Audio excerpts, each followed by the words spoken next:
네, 사랑의 본이 되는 아름다운 교회 공동체 이런 제목으로 디모데전서 5장 1절에서 16절 말씀 우리 함께 나누도록 하겠습니다. 요즘 가끔씩 뉴스에서 10대 청소년들이 자신들을 훈계하는 4, 50대들을 폭행의 중상에 이르게 하거나 사망하게 했다 하는 뉴스를 듣곤 합니다.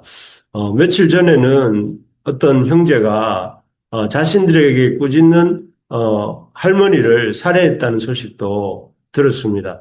참, 이전에는 생각지도 못한 끔찍한, 뉴스들이 아닐 수 없습니다. 이런 뉴스들을 들으면서 우리 청소년들이 또 우리 청년들이 어떻게 인간관계, 참, 특히 가족 관계를 맺어야 하는지를, 완전히 놓쳐버리고 있는 거 아닌가 하는 생각을, 지울 수가 없습니다. 사실, 사람들은 본대로 삽니다. 보지 않으면 따라 살 수도 없습니다. 교회는 주님께서 선반 위에 있는 등잔 같은, 선반 위에 두어서 온 집을 밝게 하는 등잔 같은 공동체로 세우신 것입니다.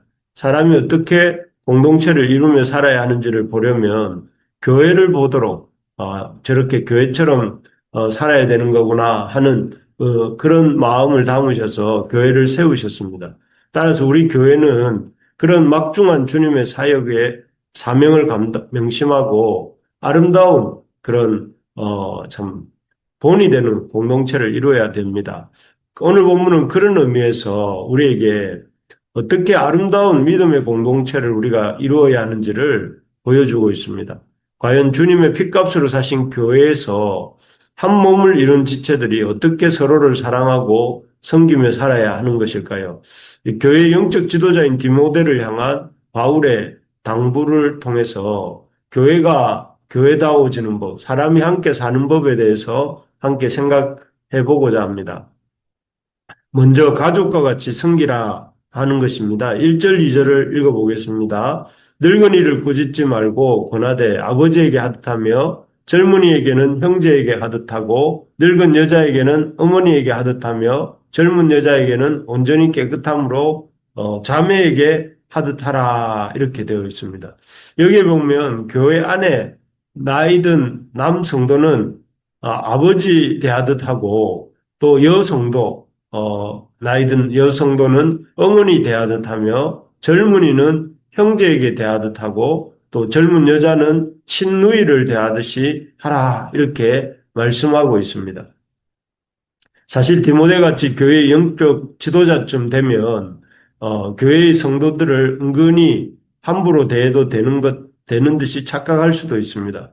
그래서 말도 영적인 지도자들이 성도들에게 반말 비슷하게 하거나 아니면 윗사람이 아랫사람을 대하듯이 이렇게 해라 저렇게 해라 하는 식으로 지시하듯 말하기도 합니다. 그리고 신자들은 또 오히려 그런 사람들을 보면서 카리스마가 있다고 하고 또 더 쩔쩔매면서 따라가기도 합니다.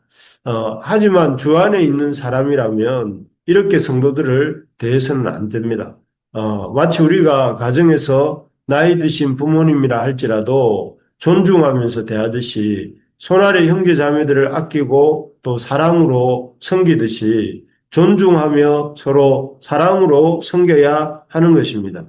어, 그, 그래서 그렇게 예를 갖춘 존중과 사랑과 섬김이 오고 가는 곳이 교회가 되어야 되는 것입니다. 그래서 하나님의 참 교회는 이런 서로 존중하고 사랑하는 서로 섬기고 또 귀히 여기는 그런 곳이 교회가 되어야 되고 그런 곳이 그런 교회가 될 때 세상의 본이 되는 이런 우리가 될 수 있는 것입니다.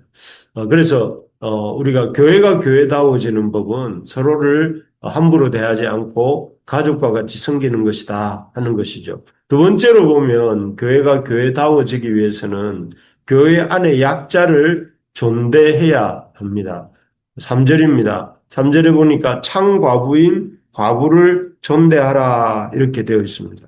여기서 존대한다는 것은 영어로 보니 honor widows who are widows indeed 라고 해서 실제로 과부인 과부를 영광스럽고 명예롭게 대하라 하는 뜻입니다. 사실 이 디모데가 살고 있던 그 시대나 지금이나 남편이 없는 과부라는 존재는 힘이 없고 약한 존재입니다. 그래서 구약 성경 레위기나 신명기 같은 데에서는 율법을 말씀할 때 과부와 고아, 나그네는 항상 같이 언급을 하곤 하죠. 즉 과부는 부모가 없는 고아나 또는 국가가 없는 나그네처럼 힘없고 약한 존재라는 것이죠. 그래서 교회에서는 이렇게 세상에서처럼 힘과 능력이 있는 자를, 세상에서는 힘과 능력이 있는 자를 높이지만, 세상에서처럼 힘과 능력이 있는 자를 높이지 말고, 힘과 능력이 없지만, 그러나 창과부인 자, 즉, 하나님께 소망을 두고 힘써 자녀들을 양육하며 나그네를 대접하고 또 환난당한 자를 구제하기에 힘쓰는 그런 창과부들을 교회 안에서 영광스럽고 명예롭게 대하라 하는 뜻입니다. 그래서 이 과부에 대한 이야기들을 길게 3절부터 16절까지 오늘 읽었던 본문에 언급하면서 강조하고 있는 것입니다. 교회가 하나님이 세우신 공동체다워지려면 과부처럼 힘이 없는 존재지만 자기가 맡은 자리에서 하나님께 소망을 두고 또 자기에게 맡겨주신 사명들을 감당하면서 나그네를 대접하고 환난당한 자를 구제하기에 힘쓰는 그런 사람이 많아지고 또 그런 사람들을 영광스럽게 명예롭게 대하는 그런 공동체가 되어야 한다 하는 것입니다. 바라기는 우리 부르심의 교회가 그런 교회가 되기를 소망합니다.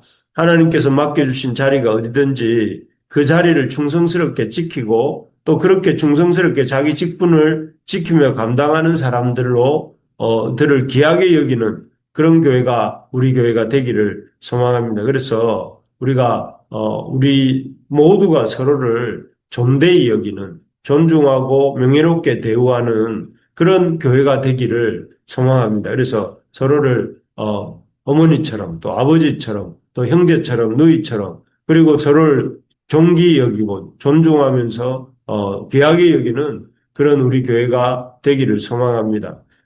마지막으로 교회가 교회다워지기 위해서는 첫째는 서로를 가족처럼 대해야 된다고 했다면 두 번째로는 교회의 약자들을 존대히 여겨야 된다고 했는데요. 마지막으로는 선한 지혜를 가지고 도와라 하는 것입니다.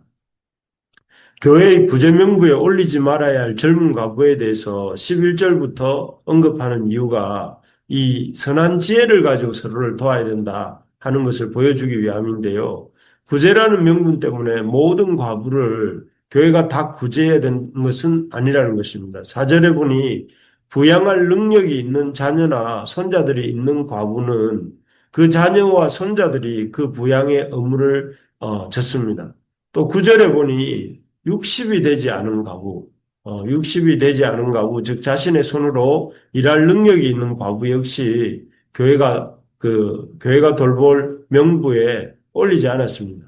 그리고 또 11절에 보면 언제든지 제가하여 새로운 삶을 시작할 수 있는 젊은 가구 역시 교회의 돌봄 대상에 해당되지 않았습니다. 즉 구제를 위해 과부이기만 하면 나이가 많건 적건 일할 능력이 있건 없건 부양할 가족이 있건 없건 상관하지 않으면서 구제명부에 이름을 올려놓고 기계적으로 도매급으로 구제하면 안 된다 하는 것입니다. 꼼꼼하게 그 같은 과부라 할지라도 꼼꼼하게 들여다보면서 이렇게 하나님이 주신 지혜를 가지고 참과부를 한 사람 한 사람 잘 구별해서 이렇게 참으로 60세 이상인 자로서 하나님께 소망을 두고 나그네를 잘 대접하고 자녀를 잘 양육하며 교회의 본이 되는 그런 과부를 교회가 책임을 지고 구제를 하라 하는 것입니다. 우리가 교회를 하나님의 교회로 세워가려고 한다면 낭만적인 생각만 가지고서는 안 됩니다. 하나님이 주신 지혜를 가지고 그 지혜에서 나오는 분별력으로 교회를 세워가야 된다 하는 것입니다. 이를 위해서 우리가 참 성경이 말씀하는 구제를 또 이렇게 열심히 연구도 하고 또 우리 부르심에 이 교회의 형편도 또 살피고 그러면서 우리가 성경에 걸맞는 또 성경이 말씀하는 그런 교회의 모습은 어떤 모습인지를 연구하면서 또 그리고 우리 교회의 형편에 맞는 그런 우리의 교회의 모습은 어때야 되는지를 생각해 보면서 이렇게 우리가 교회를 만들어가는 우리 모두가 되기를 소망합니다. 말씀을 맺겠습니다. 서로가 서로를 존중하고 사랑하는 교회, 그런 교회다운 교회를 어떻게 이룰 수 있습니까? 그런 교회, 그래서 그런 교회를 이루어서 또 이렇게 세상의 본이 되는 그런 교회를 우리가 이루려면 먼저 가족과 같이 서로 아끼고 존중해 주어야 된다 하는 것입니다. 그래서 서로를 함부로 대하지 말고 서로를 아끼고 존중하는 그런 교회가 되어야 된다는 것입니다. 둘째로는 교회 안에 있는 과부와 같이 힘없는 약자들을 영광스럽고 명예롭게 대해야 된다 하는 것이었죠. 그래서 약자들을 배려하고 돕는 그런 교회가 되어야 된다. 셋째로 무조건 좋은 것이 좋은 것이 아니라 선한 지혜와 분별력을 가지고 도와야 한다. 이렇게 말씀드렸습니다. 그래서 우리가 서로 아끼는 교회, 서로 존중하는 교회, 또 힘없고 약한 자들을 영광스럽고 영예롭게 대하는 교회, 또 무조건 좋은 것이 좋은 것이라는 식이 아니라 선한 지혜와 분별력을 가지고 서로를 돕는 우리 부르심의 교회가 될 수 있기를 주의 이름으로 축복합니다.